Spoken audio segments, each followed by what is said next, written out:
Hey everyone, my name's Akeem. I'm a behavior analyst and hypnotherapist, and I train individuals and organizations to decode and influence human behavior. And today I'm going to react to the movie Patriots Day.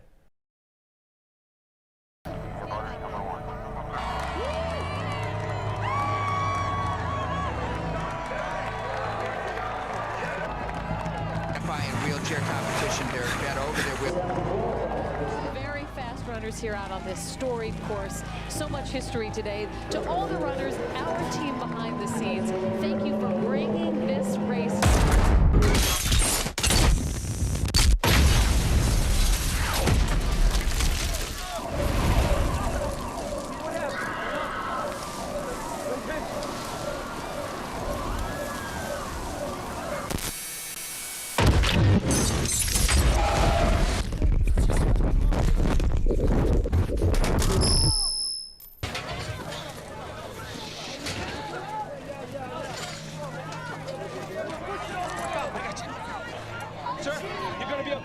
Stress is going to create neurophysiological reactions, so it affects both the body and the mind.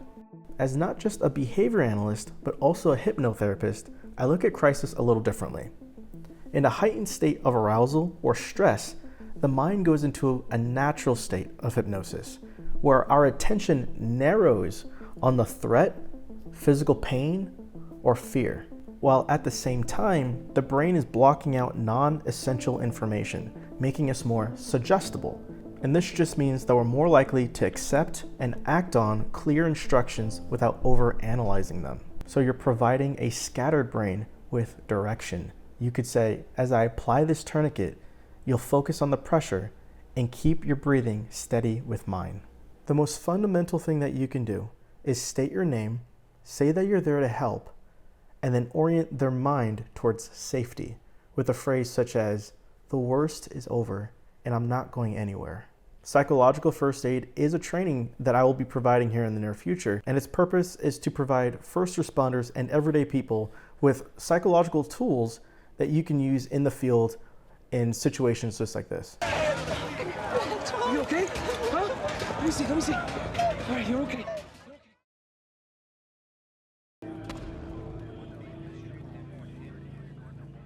Get up 3 seconds. Down on exit. Yeah, I got it.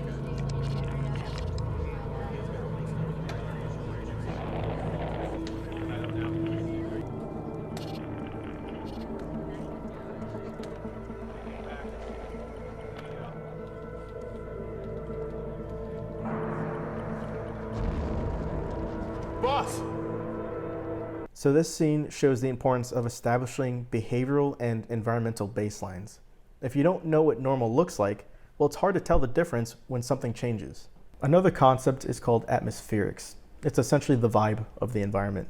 So the volume of people's voices, the overall mood, and where is attention focused. So it's clear that the crowd looks all at once to the left, which is called joint attention, and the deviation or the anomaly is white hat. That's the guy, isn't it? We believe so. It's gotta be. Okay. So, I am White Hat. At exactly 2:45, I am seen by the surveillance videos outside the Forum restaurant, okay? Now, Sergeant, as you can see, we've recreated the Boylston Street crime scene. Now, let's move left of Boom. Left of the explosions. We need to trace him backwards. You know this street, right? And you know which places have security cameras? Yeah, no, I know what you're doing. That's the finish line, yeah? You said 2:45? Correct. It's gotta be Crate and Barrel. Crate and Barrel, anybody? Checking Crate and Barrel. Yes, sir. Mark Wahlberg's character is using what's called context-dependent memory. And this is when our memory recall increases when our physical environments match or resemble previous environments. Another way to approach this would be to reduce stress by not asking what are the locations that he remembers, but to simply recreate the experience internally. You could say, in your mind, take a step back into that moment. Notice what you were seeing as you moved down the street, and let your eyes track it the way they did that day. And as you see the signs in front of you, just say the name that comes up first. You may have noticed that you're not asking Mark to remember. you are presupposing that the memory exists, and this reduces stress and it re-immerses him back in time.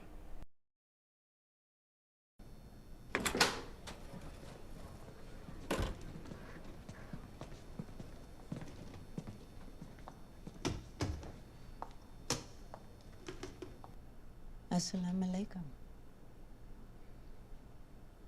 Assalamu alaikum. You disrespect the Prophet? Wa alaikum salam. Catherine, are there more bombs? You were born in a room full of flowers and balloons. Your mother is a nurse. She calls you Katie. You know nothing about me. Your best friend, Gina Crawford, works at a Starbucks in Cambridge, where you tried to convert her to Islam between skinny caramel macchiatos. Nothing. Are there more bombs? Are there more bombs? I want a lawyer. No. No? No what? No. I have rights. So the interrogator initially tries to build rapport through cultural alignment, such as speaking Arabic and wearing a hijab. What's interesting is that she pivots a little bit with the tactics. She shifts her role into a more authoritative figure by lowering her tone of voice and by bombarding the interviewee with facts. These are useful techniques when you want them to confess to a crime. However, listing off facts as a way to elicit information regarding more potential bombs doesn't seem practical for this situation. You can also see that there's multiple people in this room, like there's guards everywhere, and it's just odd because the presence of others will cause people to react in a certain way, and this is known as reactivity. People don't usually confess to crowds, and because of reactivity, I don't suggest having all these people in the room. What are the rewards for a wife of a mujahid? If one's husband becomes shaheed, what are the gifts bestowed upon his wife? Your mind is too small to understand any of this. A stronger approach would be to roll with the resistance. So rather than deny the subject and their reality, you can play into it and say, you know, you're probably right. From where you sit, it does look like I don't understand. So what am I missing? When profiling behavior, you're not viewing the world through your lens, you're viewing it through theirs.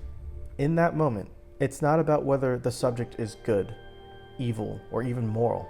It's about understanding their perspective, because once understanding occurs, influence follows. And if you'd like to watch a really effective interview, watch our reaction to the movie Inglourious Basterds. It's very clear that in stressful social dynamics, understanding human behavior and observations and how you navigate that dynamic is extremely important. If you'd like to enhance your influence and ability to read behavior, visit our website at theabscenter.com.